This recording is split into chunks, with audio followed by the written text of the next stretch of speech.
Daniela Kraller, esperta di fashion, di moda, ma anche imprenditrice. Quali tendenze per la prossima stagione? Riesci a svelarci qualcosa? Sì, certo, volentieri. Come riassumere? Il colore è veramente il leitmotiv delle collezioni. Abbiamo voglia di tanto colore sia nella donna che nell'uomo. Nella donna proprio esagerato, cioè tutto sta anche mescolati i colori, piuttosto che comunque un color block, perché no? Perciò tutto esageratamente in un unico colore. Quali colori? Molto importante il giallo, molto importante il rosa, in tutte le sue sfumature, molto importante il verde. E questi secondo me sono i tre colori che dominano proprio la nostra prossima primavera-estate. Nell'uomo anche, devo dire, abbiamo veramente un po' esagerato anche nell'uomo, anche se quello che consigliamo noi è visto che ci sono comunque la maggior parte dei nostri clienti hanno una divisa di lavoro diciamo abbastanza seria, quella di mettere dei pizzichi di colore nella pochette piuttosto che addirittura nel calzino o nel fiocco della scarpa, quindi nel laccetto della scarpa, perché no? Un altro suggerimento che posso dire, cioè un'altra cosa molto importante a livello in generale, ritornando alla donna, è la presenza della camicia, è il ritorno della giacca. La giacca è molto importante, messa sugli abiti come la nostra principessa Kate, messa a completo pantalone, messa sul jeans, messa sul pigiama, sul pantalone palazzo, però il grande ritorno della giacca. E ben venga se è sartoriale, quindi fiore all'occhiello nella giacca, non solo uomo ma anche molto importante nella donna.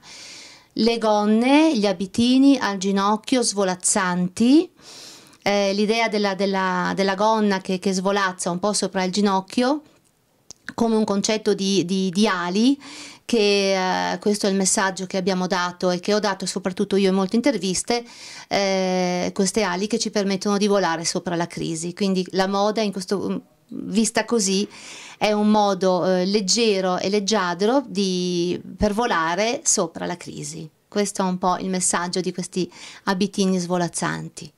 Un messaggio positivo. Un messaggio positivo, sì, sì, sì. Diciamo veramente, ho respirato aria molto positiva nelle ultime collezioni, nelle ultime sfilate a livello internazionale, sia a New York che a Londra, che a Parigi, che a Milano, ed è così che ci dobbiamo muovere, con i piedi per terra, però dobbiamo farla divertire questa gente, quindi la moda ci serve per quello, no? È un bel mezzo, usata bene,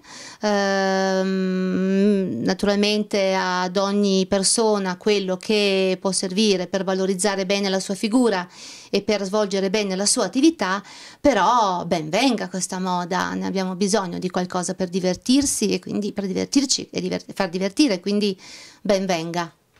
Nella moda siamo ancora il numero uno? Sì, sì, sì, sì. Ricordiamo che i migliori sarti comunque sono tutti di origine italiana. I couturier, è vero, sono i più importanti, sono francesi, però questo mix io lo trovo vincente. Ed è proprio questa combinazione, secondo me, che è proprio vincente. Cioè la combinazione di queste due culture che hanno dato vita a dei fenomeni trainanti nella moda, la sartoria italiana e la couture francese, quindi è proprio, stanno proprio bene insieme. Non direi, non mi va di fare classifiche chi è al primo, chi è al secondo posto o viceversa, ma direi che è un connubio molto molto positivo. Una collaborazione dovrebbe esserci, forse ancora di più fra queste due ceppi culturali. Molti marchi anche fanno produrre in alcuni paesi per un problema di costi e poi viene appiccicata solamente l'etichetta. Lo possiamo definire lo stesso prodotto made in Italy? Ma sì, ma certo. Poi io non sono mai stata una che io rispetto e tutti noi dovremmo rispettare la necessità di lavorare di tutti i paesi. Quindi quando c'è lo stile, l'origine definita e ben chiara, cosa c'è di male se viene fatto produrre da un altro paese? Vediamo qua, dobbiamo essere tutti un pochettino più solidali no? E quindi pensare che con questa, invece, proprio grazie a questi lavori, che molte popolazioni riescono anche a sopravvivere.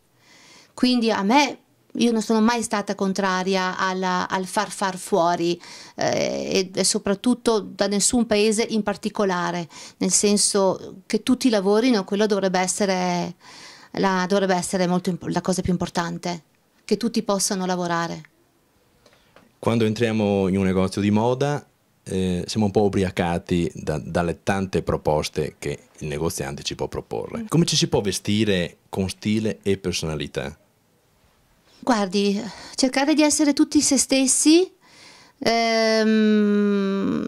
Anche io, per esempio, ho molti collaboratori nei vari negozi che abbiamo, perché comunque ne abbiamo veramente tanti. Cosa spiego io a questi ragazzi? Visto che sono io che a fare il coaching e comunque l'istruzione, non ci sono società che tengano, ogni negoziante dovrebbe fare l'istruzione, perché ogni realtà è diversa dalle altre.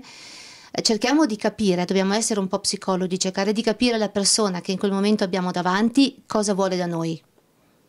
Ecco, siamo noi, cioè addetti alle vendite, che dobbiamo cercare di capire quello che il cliente vuole e di aiutarlo a vestirsi.